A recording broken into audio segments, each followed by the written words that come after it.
12 minutos pasan de la hora a 10, estamos en Vida Sport y Noticias y nos vamos un poco lejos, pero eso es gracias a la tecnología de hoy en día. Nos vamos a Miami para darle la bienvenida al periodista Jorge Robinsky. Muy buenos días, gracias por atendernos, ¿cómo está todo por ahí? Muy buenos días, gracias a ustedes por llamarme, eso es lo más importante de la historia. Siempre es un placer estar con ustedes. Por favor, muy recordado Jorge Robinsky acá en Rocha. Es más, yo lo hablaba con el operador acá de la radio y si mal no recuerdo, el año pasado no anduviste por acá en el estadio Doctor Mario Sobrero. Sí, estuve en el Mario Sobrero un partido, jugaba la selección de Rocha, estaba con Mariana Rodríguez. Sí. El hijo de Mariana juega la selección de Rocha y justo pasé por ahí y traté de recordar épocas pasadas mías. Yo recuerdo cuando se inauguró el estadio Sobrero, me acuerdo, así que imagínate los años que tengo encima, ¿no? Y bueno, ¿algún partido jugaste ahí o no? Y yo jugué varios partidos. Seguro, sí. Varias temporadas. Sí. Atajando en Nacional, en River Plate también, el Decano. Empecé en Nacional en la cuarta y la tercera, y después fui a River y es donde terminé jugando al fútbol. En River o Rocha, ¿no? Pues sí. Otros clubes.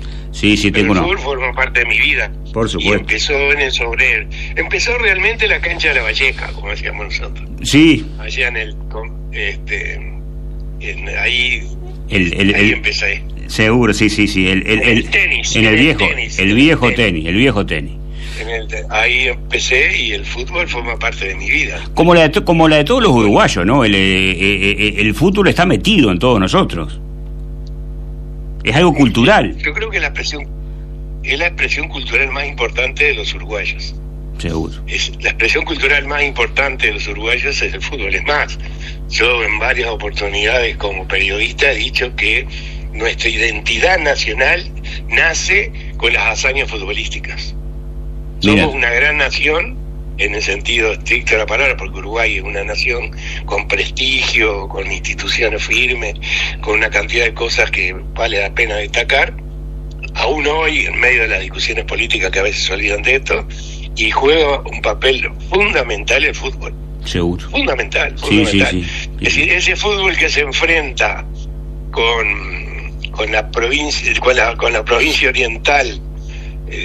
Por algo nos decían los orientales, siempre nos dijeron los orientales, ahora no, ahora es uruguayo, pero en su comienzo éramos los orientales. La provincia oriental, en su enfrentamiento con el centralismo porteño, generó una disputa que dio lugar a esta identidad que tienen los uruguayos, ¿no? Sí. En su comienzo eran orientales, como lo dice el himno. El fútbol es clave en la historia de nuestro país, clave.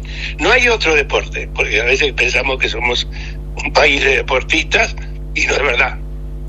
Somos un país donde hay deportistas, como en todos los países del mundo, pero con un factor clave que es la identidad que nace en el fútbol, y nace a finales del siglo XIX y principios del siglo XX. Ese es nuestro país y hay que reconocerlo. El fútbol, y yo te digo, yo soy lo que he llegado a ser. ¿En qué grado? Gracias al fútbol. Pero mira Sobrero, como te imaginarás, es un templo para mí. El Sobrero es un templo para mí. Seguro. Recuerdo. Bueno, digo, yo arranqué a viajar después de grande, ¿no? Y cada vez que muestras el pasaporte en el exterior, Uruguay, y siempre alguno te dice, bueno, Luis Suárez, Diego Forlán, siempre el fútbol, nos relacionan con el fútbol. Es que es así, no hay que sentirse avergonzado de esto, al contrario, hay que sentirse orgulloso, porque el aporte enorme de este deporte a nuestro país es lo que nos permite que alguien dice, hay personajes políticos del Uruguay muy famosos en el mundo, que es cierto que los hay, pero nadie es más famoso que Luis Suárez. Sí, es verdad. Hablando de uruguayo, ¿no? Nadie más famoso. O como en su momento fue Chafino, fue cantidad de jugadores que hemos tenido nosotros recorriendo el mundo. No solamente en el fútbol del primer nivel, sino también del segundo y el tercer nivel, porque vas a Honduras, vas a Venezuela y te vas a encontrar con que se destacan muchos futbolistas uruguayos en la historia del desarrollo del fútbol. En mi caso, por ejemplo, estuve 9 años en Venezuela, estuve exiliado en Venezuela 9 años, fundé junto con otros venezolanos un equipo de fútbol, y ese equipo existe todavía. Y entonces cuando se habla entre los fundadores, había un uruguayo, pero es lógico, porque nosotros el fútbol y los uruguayos es una identidad, como lo dije y lo voy a seguir diciendo. Y el Sobrero, el doctor Mario Sobrero, es eso, el templo del fútbol de Rocha. Como uno rochense, yo nunca deja de ser rochense, ¿no? Nunca. Sí. O sea, no se abandona. Sí. Entonces fui con Mariana Rodríguez, fui a ver al hijo de Mariana, a Mateo. Sí. Y de paso vi a la selección de Rocha. Te cuento que este domingo Rocha jugó la primera final del Este ante La Valleja, y había 4.000 y pico de personas. Realmente hace mucho tiempo que no veíamos tanta gente en el estadio. Fue una fiesta realmente, una fiesta. Había bajado eso porque el Sobrero siempre fue un estadio chico, pequeño, ¿no? Sí. Yo lo vi lleno muchas veces, porque sí, claro. A mí me tocó jugar en una época, no una época gloriosa del fútbol rochense, pero venía precedido de gloria. Uruguay, Rocha tuvo gloria futbolística, ¿no? Grandes futbolistas salieron de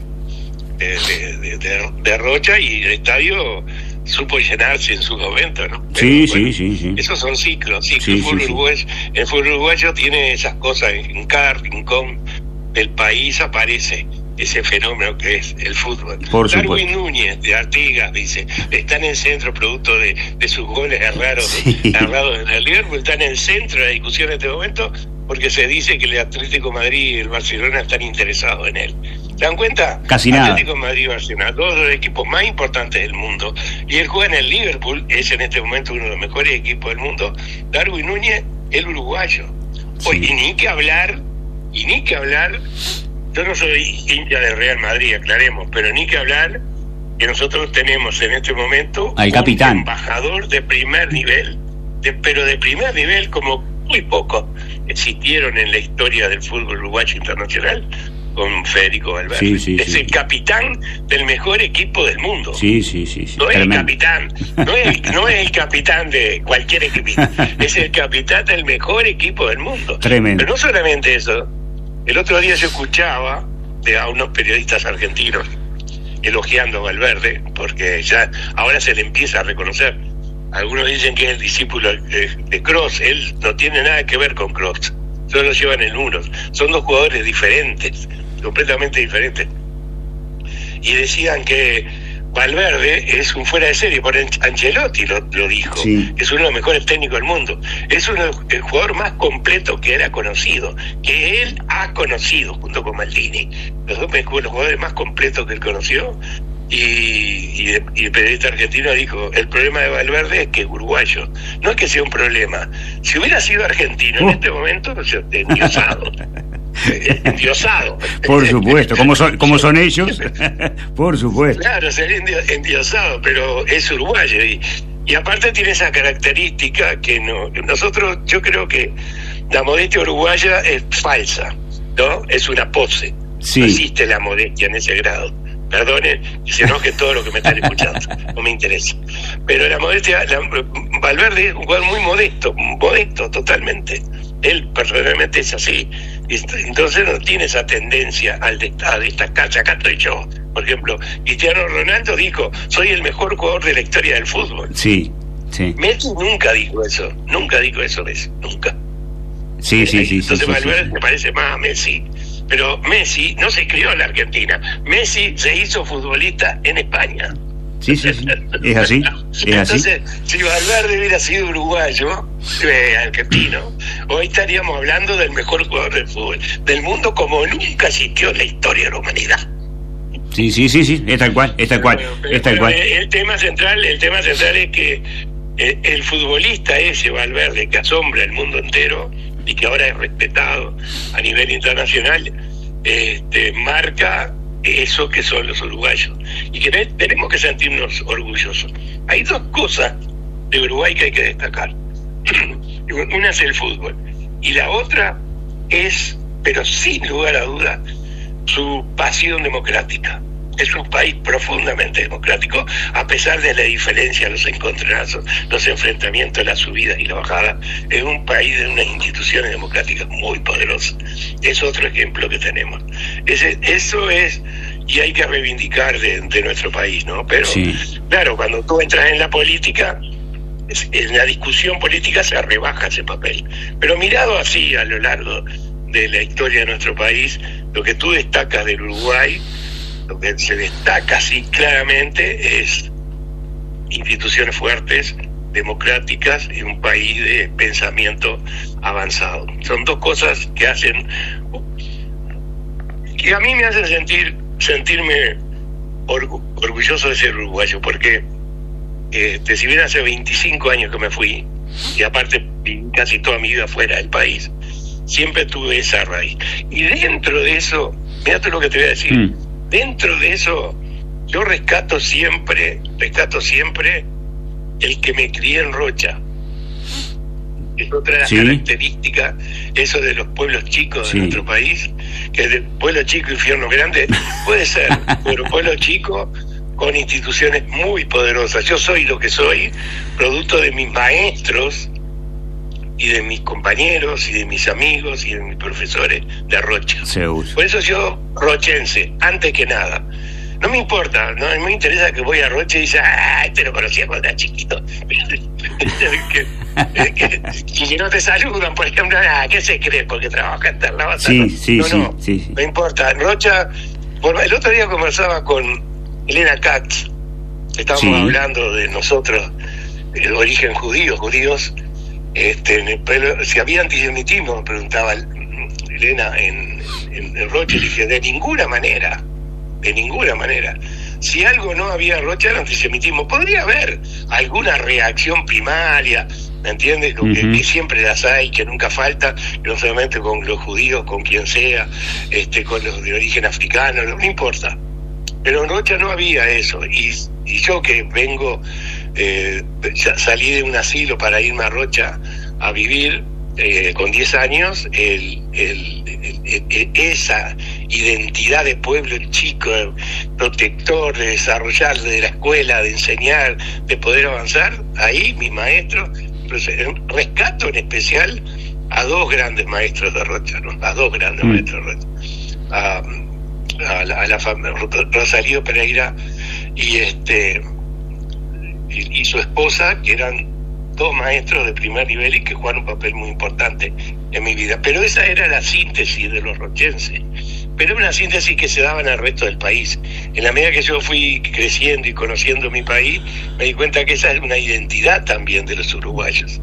Esos pueblos chicos, es decir, pueblos chicos tratando de desarrollarse, de dar la pelea contra el centralismo que a veces se viene en Montevideo, permitían que de influencia, de cantidad de intelectuales que vienen de pueblos chicos, Mario Benedetti, para arrancar, nada más, para arrancar. Y ya con eso tienes toda una historia de un país de formación. Por eso te digo, las instituciones, la educación, y el fútbol como expresión cultural, son cosas que nos identifican y que no debemos sentirnos avergonzados, por el contrario, orgullosos de lo que somos. Jorge, ¿qué expectativas tienes con el nuevo gobierno que asume acá en Uruguay ahora el 1 de marzo? ¿Cómo la ves? Bien. No va a haber gran diferencia con los gobiernos anteriores, eso me animo a decirlo sin que me tiemble la voz. No va a haber gran diferencia, es decir, yo ya estoy grande, he pasado por todo, tengo una experiencia política muy grande detrás, aparte de mi experiencia como periodista, y puedo decir tranquilo que desde la democracia, desde que Uruguay rescata la democracia, que no la rescata en base a un partido político, la rescata en base a esa base social de defensa de las instituciones, y la unidad de los uruguayos por la democracia permite salir de la dictadura, y han pasado muchísimos años y el país ha sido estable. Mirado hacia desde lejos, es estable. Entonces uno mira Sanguinetti, la calle Herrera, Jorge Valle, que se repitió, Tabaré Vázquez, Mujica, ahora la calle Pou, hay una continuidad. Esto ofende porque todo el mundo que son adversarios, enemigos, se odian. No. Hay una continuidad. Y la continuidad es eso. Es lo que permite que unos mejores, otros peores, depende del punto de vista. Pero el país, en general, tiene esa tendencia equilibrada que permite asegurar, y no me voy a equivocar, de que lo que va a haber es continuidad. No la continuidad de la calle Pou, la continuidad de los gobiernos anteriores. Que nombré. Eso es lo que pasa.